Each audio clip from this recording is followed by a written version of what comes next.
Kriteria pemain naturalisasi Timnas Indonesia main di kasta tertinggi Liga Eropa. Kriteria yang seharusnya dicari PSSI untuk calon pemain naturalisasi Timnas Indonesia adalah main di liga kasta tertinggi negara Eropa, bukan sekedar follower banyak, karena tidak bisa dimungkiri Eropa adalah kiblat sepak bola saat ini. Dan pemain keturunan Indonesia ada yang bermain di kasta tertinggi negara di Eropa. Jikapun tidak ada, maka harus dicari yang mendekati. Misal tidak ada pemain keturunan Indonesia yang bermain di Liga Premier Inggris, maka coba dicari yang bermain di divisi Championship Inggris, karena kualitas tim divisi Championship Inggris jelas masih di atas kualitas Liga 1 Indonesia. Jika tidak ada, PSSI bisa mencari pemain keturunan Indonesia yang bermain di negara kelas 2 di Eropa seperti Belanda, Rusia, Belgia, Denmark, dan lain-lainnya. Dan tentu sudah banyak nama yang sebenarnya berpeluang besar untuk bermain di Timnas Indonesia. Kebijakan naturalisasi pemain Timnas sudah dijalankan oleh PSSI beberapa tahun belakangan ini. Hasilnya memang sudah sedikit kelihatan. Warna permainan Timnas Indonesia ada sedikit perubahan dibandingkan sebelumnya yang kesulitan jika bermain di level internasional.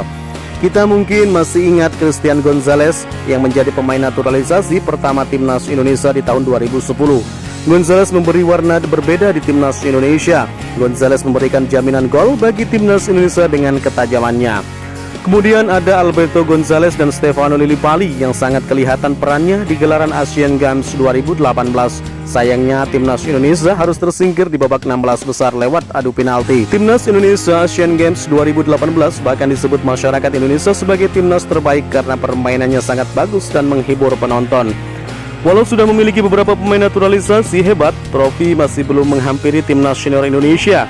Maka diperlukan beberapa kriteria pemain naturalisasi yang bisa membantu Timnas Indonesia mendapatkan trofi pertamanya sejak SEA Games 1991.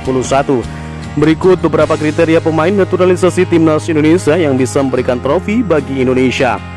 1. Legal untuk main di Timnas Indonesia. Syarat pertama adalah pemain tersebut harus legal untuk main di Timnas Indonesia. Jangan sampai ketika dipanggil timnas dan bahkan sudah latihan, pemain tersebut tidak bisa bermain di Timnas Indonesia karena masalah legalitas. Kasus Mark Locke semoga menjadi pelajaran mahal bagi PSSI. Naturalisasi Mark Locke memang legal secara aturan hukum Indonesia, namun bagi FIFA, naturalisasi Mark Locke belum bisa membuatnya tampil di Timnas Indonesia di ajang FIFA Matchday karena terbentur aturan naturalisasi FIFA. Maka sebelum melakukan pemanggilan pemain, pastikan pemain tersebut bisa bermain untuk Timnas Indonesia. Pastikan statusnya di negara tempat dia tinggal sekarang agar tidak terjadi kesalahpahaman di kemudian hari yang merugikan pemain dan Timnas Indonesia itu sendiri. 2. Skill di atas rata-rata. Skill pemain naturalisasi di Timnas Indonesia harus di atas rata-rata pemain Indonesia pada umumnya. Skill pemain naturalisasi Timnas Indonesia itu harus bisa mengangkat performa tim. Skill pemain tersebut bisa dilihat dari klub dia bermain di level apa. Jangan sampai pemain tersebut hanya bermain di divisi bawah liga-liga Eropa saja, karena mungkin levelnya akan sama saja dengan pemain lokal yang bermain di Liga Indonesia. Jika memang tidak ada yang bermain di klub yang berada di kasta tertinggi liga suatu negara, pastikan skill individunya di atas rata-rata pemain Indonesia. Jangan sampai kasus seperti Tony Kusel dan Johnny van Bokering terulang kembali yang membuat pemanggilan mereka ke Timnas Indonesia menjadi sia-sia. 3. Mental yang baik. Mental menjadi salah satu faktor penting sebelum merekrut pemain naturalisasi untuk Timnas Indonesia. PSSI harus memastikan pemain tersebut memiliki track record yang baik dari segi mental. Karena jika mentalnya buruk, maka akan merugikan Timnas Indonesia. Mental seorang pemain bisa dilihat dari beberapa hal. Mental pemain sangat terkait dengan attitude dan kedisiplinan pemain. Misalnya keterlibatannya di dalam kasus kriminal, tingkat kedisiplinan di klubnya, testimoni dari rekan atau pelatih klubnya, dan lain-lain sebagainya. 4. Bermain di klub yang bagus dan performanya juga bagus. Bermain di klub yang bagus menjadi salah satu indikator bahwa pemain itu memang benar-benar bagus.